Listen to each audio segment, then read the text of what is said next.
Coucou les chats, bienvenue dans cette nouvelle vidéo et ça me fait super plaisir de vous retrouver aujourd'hui pour une thématique qui me tient vraiment à cœur. On va parler de lecture tout au long de l'année. Chaque mois, je vais vous poster une vidéo axée sur la lecture et je le fais en collaboration avec les bibliothèques municipales de Genève qui me font le grand plaisir tous les mois de me faire une petite sélection de bouquins, mais pas que, vous verrez, il y aura vraiment plein de thématiques abordées au fil des mois. Et aujourd'hui, j'ai envie de commencer par vous présenter ce cadre-là, le cadre dans lequel on tourne. On est dans une bibliothèque et je parle à haute voix. C'est pas un peu fou ça? Aujourd'hui, ça a changé. Les bibliothèques, c'est plus seulement un endroit où on se rend pour être dans le silence absolu, pour être seul avec soi-même. Non, pas du tout. On peut y emmener ses enfants. Il y a des lectures prévues pour les enfants. Il y a des coins lecture également. Par contre, on ne laisse pas ses enfants à l'abandon, évidemment. On les accompagne dans la lecture. C'est pas non plus une garderie, attention. Par contre, moi, j'ai tilté. C'est le jour où je suis allée à la crèche et que les personnes qui s'occupaient de Léo m'ont dit on emmène les enfants toutes les semaines à la bibliothèque. Je me suis dit what? Toutes les semaines avec 10 enfants de 2 ans et demi, 3 ans dans une bibliothèque? Eh ben non, ça ne pose aucun problème parce que actuellement les bibliothèques, eh bien elles ont évolué avec leur temps et c'est ce qui fait qu'on peut maintenant être ici, tourner une vidéo. J'ai entendu quelqu'un répondre au téléphone tout à l'heure.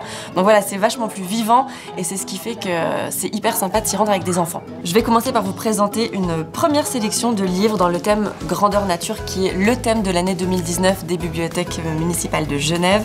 Voilà, donc on m'a sélectionné 4 bouquins pour enfants, alors d'âges différents. Par contre, j'ai essayé de tous les lire à Léo et ça n'a pas marché pour tous les livres. Il a beaucoup aimé celui-ci. Celui-ci, c'est une lecture qui peut se faire dès 2 ans, même avant d'ailleurs. J'ai lu, j'avais Léo et Axel et tous les deux étaient intéressés parce qu'il est très illustré ce livre. C'est l'histoire d'une petite fille qui trouve un tronc d'arbre coupé dans la forêt qui ressemble à un piano et du coup elle va commencer à jouer du piano imaginaire et des petits animaux de la forêt vont se joindre à elle. Ça s'appelle Le piano des bois de Kazuo Iwamura et les illustrations sont vraiment toutes mignonnes. C'est un livre qui est tout doux. Ça a plu à Léo, ça a plu à Axel. C'est vraiment pour un tout jeune public. Ensuite, en deuxième, je vous parlerai de celui-ci. C'est En forêt de Mariadec. Et ça a été le coup de cœur de Léo. Pourtant, apparemment, c'est un livre qui est adapté à des enfants plus grands, à partir de 4-5 ans. Mais Léo a vraiment aimé parce que, de nouveau, les illustrations sont grandes. Donc, c'est ce qui lui a plu dans le livre, c'est qu'il y avait beaucoup d'images. À cet âge-là, les images, ça compte encore beaucoup. Et chaque image, chaque fois que je tournais la page, il attendait le loup. Et le loup n'est jamais arrivé parce que le loup n'est pas dans ce livre-là. Et pourtant, il l'a cherché. Donc comme quoi, le loup peut faire partie d'une histoire même s'il ne s'y trouve pas. En tout cas, ce livre-là, c'est le réel coup de cœur de Léo ce mois-ci. Pour ces 2 derniers-là, j'ai essayé de les lire à Léo. Malheureusement, je pense qu'il est encore beaucoup trop petit. Notamment celui-ci, Les Minuscules, qui est une très belle histoire sur tout ce qui est interdit. En fait, c'est petit Louis qui a envie d'aller visiter la forêt, qui a envie de sortir de chez lui, mais sa maman lui interdit.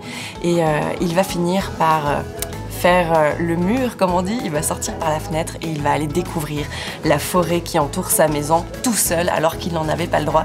Et il va découvrir un monde un peu effrayant et c'est là que je pense que ça a été un petit peu compliqué pour Léo, c'est qu'il a commencé à avoir un petit peu peur. Du coup, j'ai inventé la fin de l'histoire, j'ai pas été au bout de cette histoire. Alors évidemment, ça se termine bien, c'est une très belle histoire, mais plutôt adaptée à des enfants à partir de 5 ans quand on leur lit, et puis en lecture autonome, donc tout seul, l'enfant avec le livre à partir de 8 ans. Et enfin, L'homme qui plantait des arbres. Alors là, je me suis dit, chouette, ça va plaire à Léo, parce que lorsqu'on ouvre, on a une très belle linogravure en début de livre et une autre très belle linogravure en fin de livre.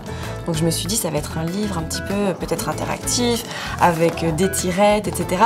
Alors pas du tout, c'est vraiment le cadre un petit peu qui est présenté avec ces belles linogravures. Sinon l'histoire, de nouveau, est un petit peu trop compliquée pour un enfant de 2 ans et demi, 3 ans. Je pense que c'est un livre qui peut être lu à partir de 8-9 ans. Et pour les adultes aussi, il est très bien, il est plein de bon sens, il est assez poétique. Il raconte voilà l'histoire de quelqu'un qui plante des arbres, quelqu'un donc qui s'intéresse aux considérations que beaucoup de nous ont oubliées, et ça parle aussi d'une grande générosité. Donc c'est un livre que franchement ça ferait du bien à pas mal d'adultes de lire. Moi je vous le recommande, L'homme qui plantait des arbres donc de Jean Giono, avec ses images de Joël Jolivet qui sont juste splendides. Alors comme je vous le disais, ces livres, vous pouvez les retrouver ici dans les différentes bibliothèques municipales de la ville de Genève. Vous pouvez les retrouver chez vous si vous n'êtes pas à Genève. Évidemment, je pense que vous pouvez faire la demande auprès de vos bibliothèques. Ce qu'il faut savoir, c'est que à Genève, il y a un petit truc en plus. C'est tous les premiers samedis du mois à 11 h. Ça s'appelle Lire et relire. Et c'est l'occasion d'emmener vos enfants. Alors non pas pour faire de la lecture avec eux, de la lecture accompagnée, mais pour les emmener découvrir Elena, qui est une personne qui travaille ici et qui fait la lecture aux enfants. Donc elle a ce truc que moi personnellement je n'ai pas. Quand je fais la lecture à mes enfants, je fais mes grosses voix, j'essaye de faire, voilà, vous savez, je vous ai déjà fait la lecture à vous aussi. Mais elle a une façon de lire qui est vraiment très particulière et qui vraiment emmène les enfants dans un voyage à travers plein de livres. Elle les choisit au coup de cœur. C'est pas forcément tout le temps dans la thématique grandeur nature. Là c'était les livres qui ont été abordés le mois dernier par exemple. Mais ça peut être n'importe quelle thématique tant qu'elle a un réel coup de cœur et qu'elle imagine que c'est une histoire que les enfants auront plaisir à écouter.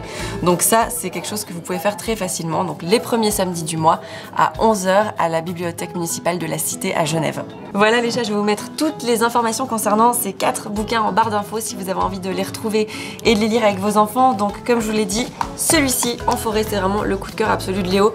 Alors après ça veut rien dire, mais c'est notre sélection à nous. Mais ils sont tous vraiment très sympas, je vous les recommande. Et j'espère que cette vidéo vous aura plu. Il y en aura, comme je vous l'ai dit, tous les mois dorénavant sur ma chaîne. Une vidéo où je vous parlerai de lecture, mais pas que. Je vous parlerai également d'applications, des applications pour les enfants. On y reviendra dans, allez, 2-3 semaines, promis. Moi, d'ici là, je vous souhaite une très belle semaine. Si la vidéo vous a plu, vous me mettez un petit pouce bleu comme d'habitude. Vous vous abonnez à ma chaîne si c'est pas déjà fait. Et je vous retrouve la semaine prochaine, mes petits chats. À plus!